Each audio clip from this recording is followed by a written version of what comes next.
पूछा गया है। तो पहला क्वेश्चन कहता है संविधान किसे कहते हैं। तो संविधान किसे कहते हैं देख लेते हैं हम लोग। कहता है संविधान उन लिखित एवं अलिखित नियमों के संग्रह से है जिसके अनुसार शासन का गठन होता है, वह कार्य करता है तथा राज्य एवं नागरिकों के बीच संबंधों का निर्धारण करता है, संविधान कहलाता है। नेक्स्ट क्वेश्चन हम लोग देखते हैं। आप लोग जो है इस क्वेश्चन को लिख लेंगे। नेक्स्ट है संसदीय शासन प्रणाली क्या है। तो संसदीय शासन प्रणाली का मतलब क्या होता है ये देख लेते हैं हम लोग। कहता है हमारी संसदीय शासन प्रणाली में राष्ट्रपति राज्य का संवैधानिक अध्यक्ष है, किंतु वास्तविक शक्ति मंत्रिपरिषद के पास है जिसका अध्यक्ष प्रधानमंत्री होता है, वह शासन का अध्यक्ष भी होता है। देखिए 1976 के 42वें संविधान संशोधन के अनुसार राष्ट्रपति अपने मंत्रियों की सलाह से काम करेगा, ऐसी बातें कही गई है।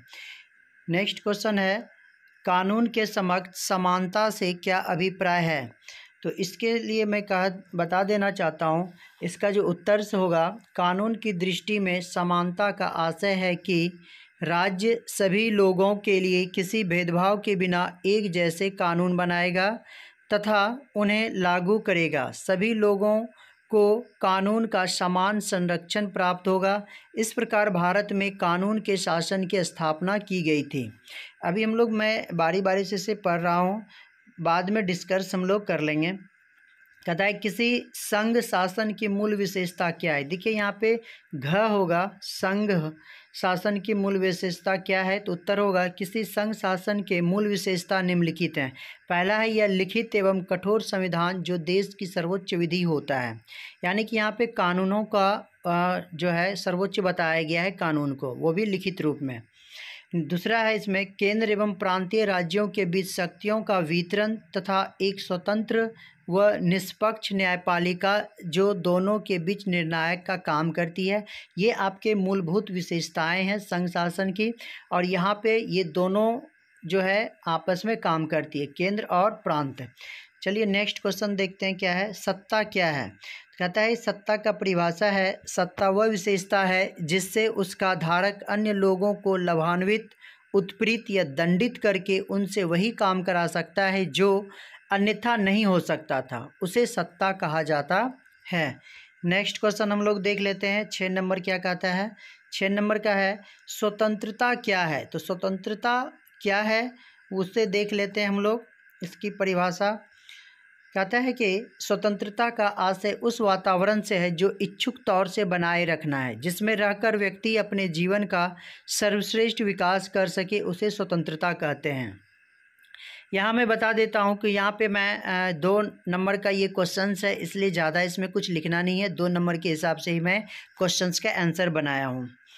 नेक्स्ट क्वेश्चन है प्राकृतिक समानता क्या है। तो प्रकृति की दृष्टि में सभी लोग बराबर हैं, इसलिए धर्म, जाति, नस्ल आदि के आधार पर कोई भेदभाव नहीं होना चाहिए, प्राकृतिक समानता कहलाता है। नेक्स्ट क्वेश्चन है 7 के बाद 8 नंबर है आर्थिक समानता क्या है। तो कहता है राष्ट्रीय धन का ऐसा वितरण हो कि लोगों का कोई वर्ग अन्यों को हानि पहुंचाते हुए अति समृद्ध ना बन जाए, समाज के किसी वर्ग को भूखे मरने अथवा आर्थिक अभाव की सीमा तक पहुंचने पर विवश ना किया जाए, आर्थिक लाभों के क्षेत्र में एक सुनिश्चित न्यूनतम वेतनमान होना चाहिए जो सबको उपलब्ध हो सके। तकनीकी अर्थ में इसका आशय है अनुपातों की समानता के विषय से है, यानी कि समान जो है सबको रखा गया है। 9 नंबर में क्वेश्चन करता है कि प्राकृतिक न्याय का क्या अर्थ है। अच्छे जीवन के मापदंडों का पालन करते हुए दोष का निर्धारण तथा दोषी व्यक्तियों को उपयुक्त रूप में दंडित किया जाना ही प्राकृतिक न्याय कहलाता है। 10 नंबर का क्वेश्चन है वितरणात्मक न्याय का क्या अर्थ है।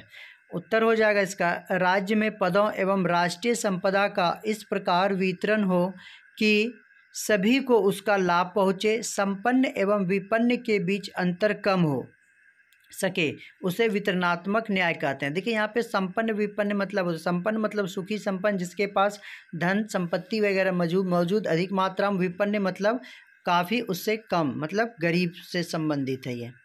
दोनों के अंतर को कम करने के लिए ऐसा न्याय किया गया है। अधिकार किसे कहते हैं? तो अधिकार लोगों का ऐसा आग्रह है जिससे समाज एवं राज्य की मान्यता प्राप्त होती है।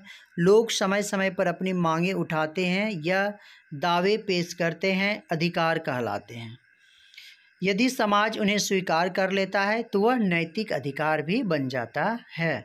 मौलिक अधिकार किसे कहते हैं? इसे हम लोग देख लेते हैं। मौलिक अधिकार की परिभाषा कहता है कि मौलिक अधिकार वह है जो राज्य के लिखित संविधान द्वारा सुरक्षित एवं क्रियान्वित होता है। इसे निर्धारित संशोधन विधि द्वारा बदला जा सकता है।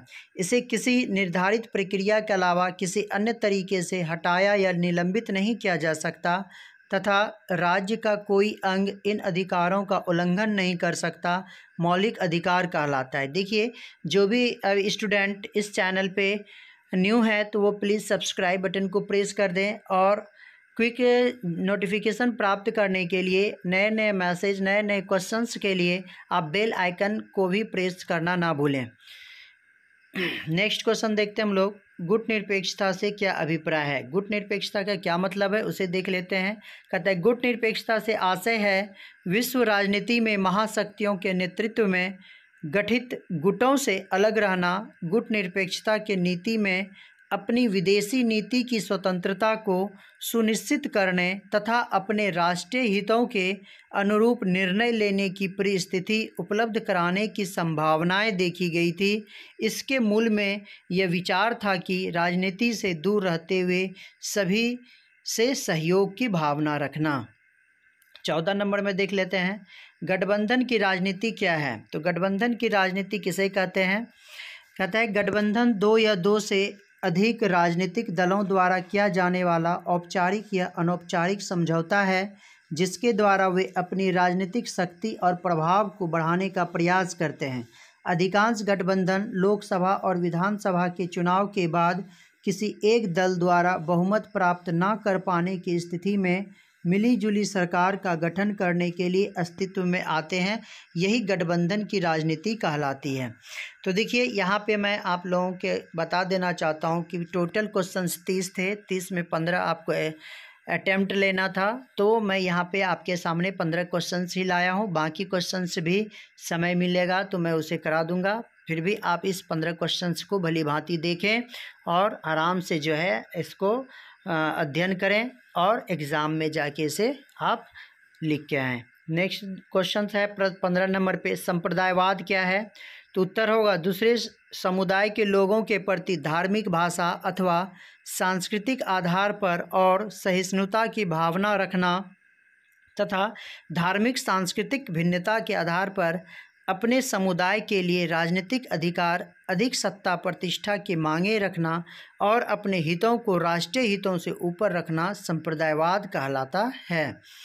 तो ये जो संप्रदायवाद का परिभाषा था, और जो है इसी के साथ मैं अपना जो है यह आज का वीडियो समाप्त करता हूँ।